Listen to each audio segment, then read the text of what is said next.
Você saber sobre Jesus, isso não quer dizer muita coisa, não. Quer dizer muita coisa se você sabe que Jesus sabe quem você é. Aí quer dizer muita coisa. Não, alguém me tocou. Lá estava aquela mulher pálida, doente. Ele ministra para ela, chamando de filha. João diz assim: vimos a sua glória. Vê a glória de Jesus na beira do túmulo de Lázaro, cheiro de morte. Morte no sentido literal. Jesus fala assim: tire a pedra. Você quer ver a glória de Jesus? Você quer tocar Jesus? Vimos a sua glória. Vimos a sua glória nas suas ações sobre a natureza. Diz que ele entra num barco e o mar acha que é mais poderoso do que o barco. E sacode o barco para lá, sacode o barco para cá e começa a jogar o barco de um lado para o outro. De repente ele levanta e conversa com a natureza. Ele não faz uma oração contemporânea aí, né, gritada, que a gente faz: Senhor, nesse momento eu ordeno vento. Irmão, no dia que uns pregadores do nosso tempo aqui, o cara levantar a mão e fazer água, aí pronto, acabou. Aí acabou. Não, ele conversa com a natureza, ele diz assim: mar, acalma, vento, cessa, e tudo se fez bonança. E aí há um cochicho entre ele. O assunto é: quem é esse que até os ventos e os mares te obedecem? João nos informou. João disse, ele fala assim: todas as coisas foram feitas por intermédio dele, e sem ele nada do que foi feito se fez. O oleiro pode desmanchar o barro e fazer outra peça. João diz assim: nós vimos a sua glória, a glória do ministério do seu nascimento, do mistério. A glória de Deus, meus irmãos, está em todos os lugares, aberto a qualquer momento, a qualquer hora, para qualquer pessoa, para que ele possa se dar a conhecer, para que ele possa manifestar a presença nos nossos corações. Não é simplesmente porque tem muita gente que tem Jesus como se fosse assim um conto de fadas. Você já viu o conto sobre Saci Pererê? Mula sem cabeça? Fala um outro aí, vai. Curupira? Os brasileiros, só a cultura brasileira aqui. Quem mais aí? A Bela Adormecida? A Bela e a Fera? Quem mais? Iara? Não, Jesus é mais um conto para ele. Jesus é mais uma história, mas não tem uma relação pessoal de mudança de vida, de mudança de rumo, mudança de agenda, mudança de atitude, mudança de comportamento. Porque no fundo, Jesus não entrou. Quando o cara vem na igreja, a igreja para ele é uma reunião de amigos. Por que você vai na igreja? Eu vou na igreja porque os meus amigos estão lá. No dia que os amigos dele saem da igreja, ele sai da igreja junto com os amigos. Não existe uma transformação, não existe uma manifestação da glória. Ou então olha a instituição religiosa como um reduto de moral e ética no mundo hoje. Por que você vai na igreja? Porque na igreja é o único reduto de moral e de comportamento que tem no mundo hoje. É bom ser crente, né? É bom ir na igreja, né? É bom. Eu não vou, mas eu gosto que os meus filhos vão, porque é bom, né, pastor? É um povo tão bom, né? Não, mas não vê essa possibilidade de uma relação profunda. Vimos a sua glória na sua morte. A morte de Jesus é um espetáculo fora de qualquer comparação. Não a morte em si só. Os romanos matavam gente todo dia. A morte de Jesus tem o seu espetáculo maior na sua morte, porque é o momento mais glorioso do seu ministério. O momento mais glorioso do tempo de Jesus aqui é na cruz. Por quê? Porque o diabo fez de tudo para que Jesus não chegasse à cruz. Mateus capítulo 4 diz que logo depois do seu batismo, diz que ele é levado pelo Espírito para ser tentado no deserto. E o diabo fez todo tipo de proposta. Mas o Jesus veio para estar na cruz por mim e por você. O ponto mais glorioso do ministério de Jesus é quando ele sobe no Gólgota. Ele é colocado no madeiro, os pregos atravessam os seus punhos, os seus pés, o seu corpo, é colocado de forma brutal naquele buraco. E no alto do monte Caveira, a morte vai chegando devagar. Mas antes da morte chegar, ele lança um brado de triunfo. E ele fala assim: está consumado. Em tuas mãos eu entrego o meu espírito. A Bíblia diz assim, diz o texto sagrado, diz que a terra tremeu, se fez trevas, os túmulos se abriram, os mortos ressuscitaram, e diz que os soldados caíram com o rosto em terra e disseram: verdadeiramente esse é o Filho de Deus. Quando lá no início, João estava falando, vimos a sua glória, João não estava falando dos aplausos quando ele multiplicou os pães, ou quando ele ressuscitou mortos e curou os enfermos. Quando João fala assim, vimos a sua glória, João estava olhando para a cruz, a glória máxima da justiça de Deus. Por que a glória máxima da justiça de Deus? Porque exigia pagamento para o resgate da raça humana. A Bíblia diz que Jesus, ele é o cordeiro, morto antes da fundação do mundo. Diz assim que no domingo de manhã ele ressuscita, vai lá, anima Pedro que falava demais, que estava lá desanimado. Ele reúne no Monte das Oliveiras, dá a sua ordem, ide por todo mundo, pregai o evangelho a toda criatura. Evangelho significa boas novas. É por isso que o anjo, quando aparece para os pastores no campo, no nascimento de Jesus, ele fala assim, eis que vos trago boas novas de grande alegria. Não, quem crer e ser batizado será salvo, quem não crer será condenado. Ide, fazei discípulos em todas as nações, batizando-os em nome do Pai, do Filho e do Espírito Santo. E diz que enquanto ele falava, a nuvem o envolveu e ele começou a subir, e o anjo vem e diz assim: varões galileus, por que estáis olhando para as alturas? Esse mesmo Jesus que visse subir há de voltar. E um dia vamos ver completamente a sua glória. Um dia esse planeta chamado de mundo, e que alguns acham que são donos do mundo, há pouco tempo atrás, irmãos, nós vemos de quando em quando o planeta dar os seus sinais. Terremotos, tsunamis. A nossa missionária que está lá na Cabo Verde, o vulcão entrou em erupção 4 dias. Uma devastação completa. Uma parede de lava dessa altura, de 2 metros de altura, que ela é efervescente por dentro, vermelha, preta por fora. E quando você pensa que aquilo está esfriando, parece que esquenta.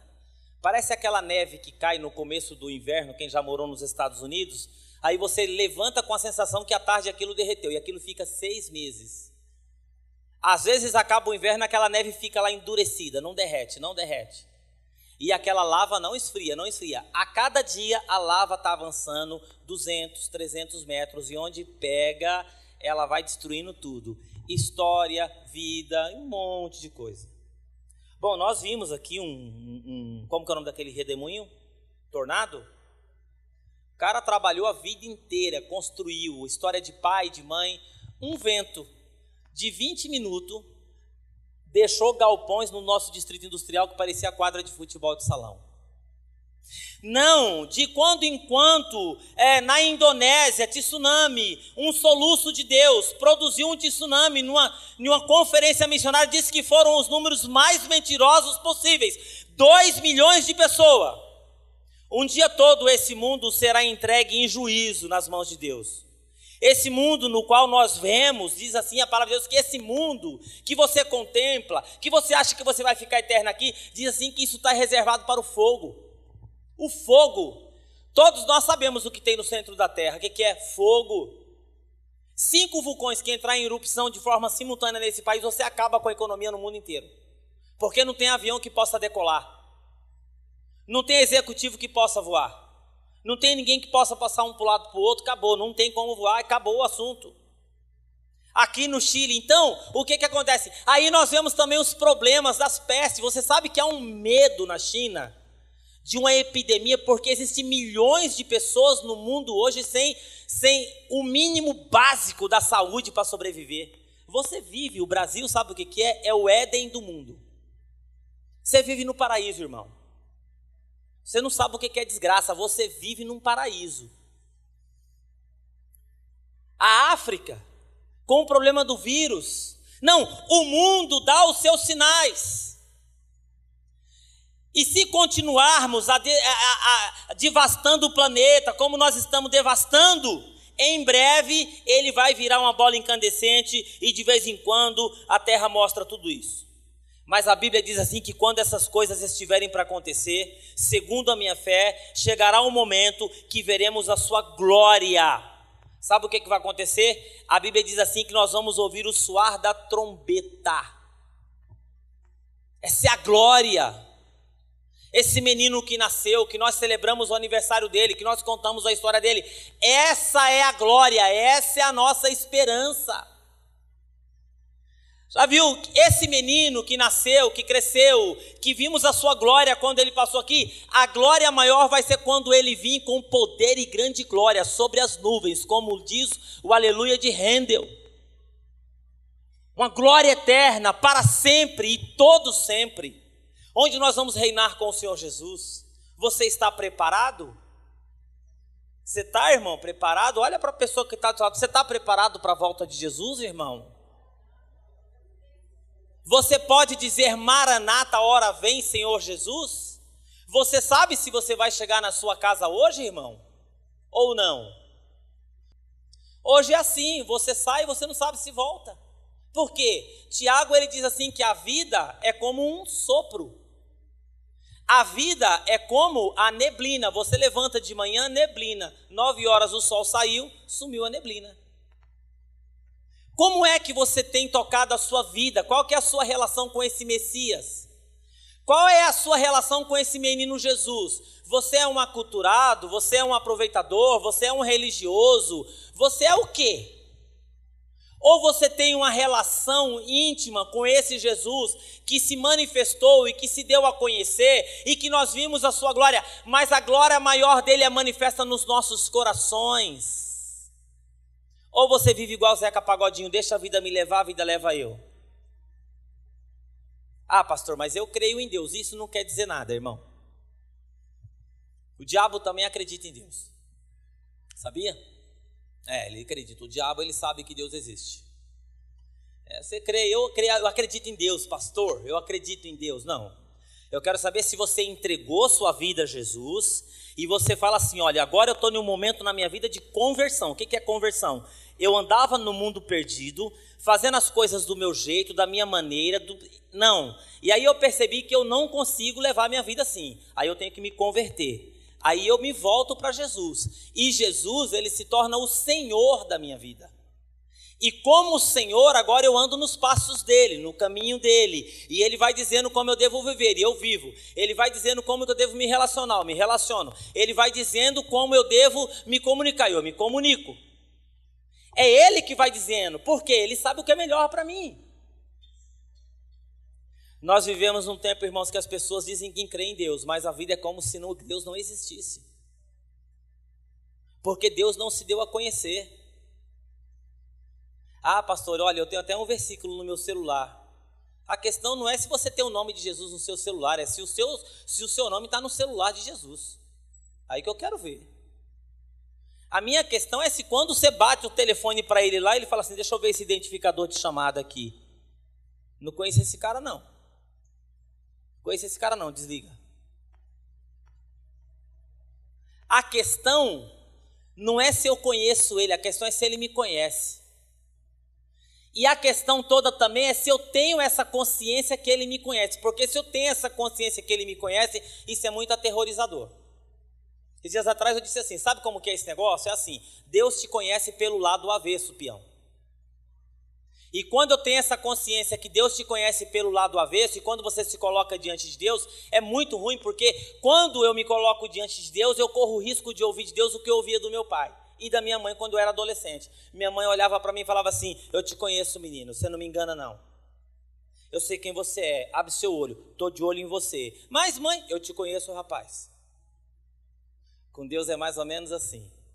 Ele olha para a tua cara assim, e fala assim: eu te conheço, rapaz, você não me engana não. Eu sei quem você é.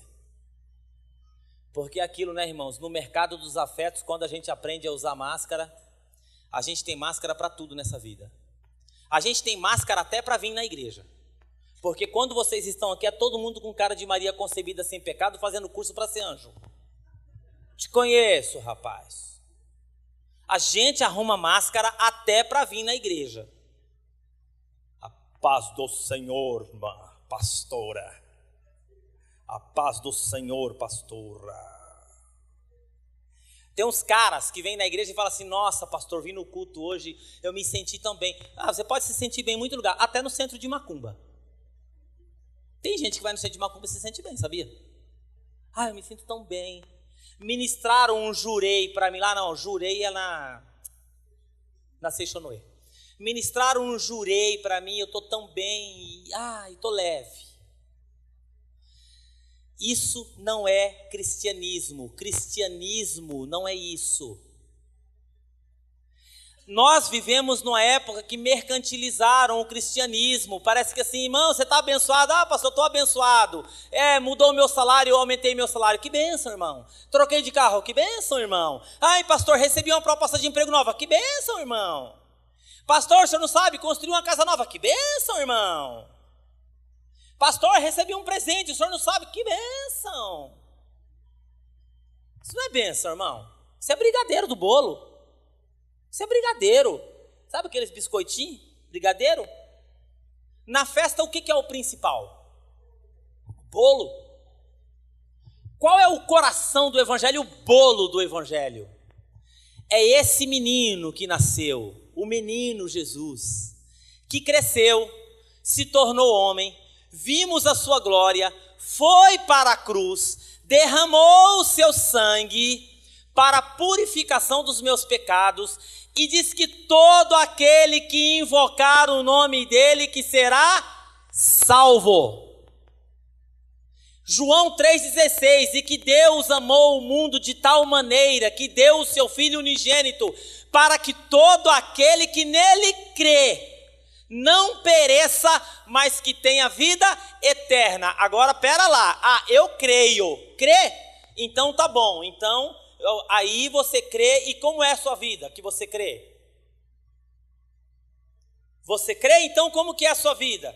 Porque se crê que Jesus Cristo fez tudo isso, isso é uma consciência muito profunda.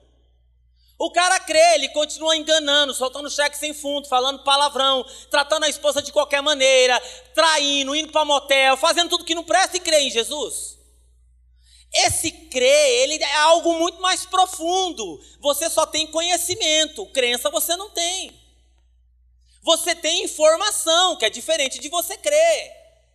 Esse eu creio implica uma mudança de agenda, implica uma mudança de comportamento, implica uma mudança de consciência, que eu sei o que Jesus fez para mim. Implica também o seguinte, que eu tenho consciência que Jesus pagou o meu papagaio lá que eu não podia pagar. Não é o seu papagaio do banco, não. Mas para você poder entender, lembra quando a gente falava aquela palavra, eu estou com um papagaio pendurado lá, era assim? Era a nota promissória? Eu sou office boy do tempo que eu andava de Calói 10. Esses office boy modernos hoje aí não tá com nada. Eu cruzava a cidade que eu morava de Calói 10, assim, eu tinha uma Calói 10 com aquela bolsa no meio, uma bolsa de couro bonita, que eu colocava os documentos do banco ali. E a bichona era pesada, com pneu balão, top. Meu patrão comprou uma novinha para mim. Barra forte. Eu sei lá, Calói 10, barra forte. Você dizia que tinha uma bolsona de couro no meio assim. Eu enfiava os documentos ali, e saía aqui na estrada, fazendo assim, fazia lá, salve cá, não. Fazia tudo isso aí, como office boy, trabalhando lá. Você crê? Você crê? Então, o coração do evangelho é isso. Sabe o que diz João? O coração do evangelho é: quem tem o Filho tem a vida eterna. Quem não tem o Filho não tem vida eterna. Você tem o Filho? Ou você tem só de informação?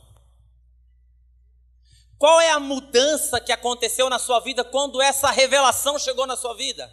É por isso que nós cantamos aquele corinho antigo que diz assim, né, olha, Jesus Cristo mudou meu viver, Jesus Cristo mudou meu viver, é a luz que ilumina o meu ser, sim, Jesus Cristo mudou meu viver. Diferente hoje é o meu coração.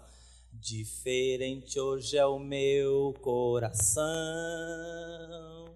Diferente hoje é o meu coração. Cristo deu-me paz e perdão. Sim, diferente hoje é o meu coração.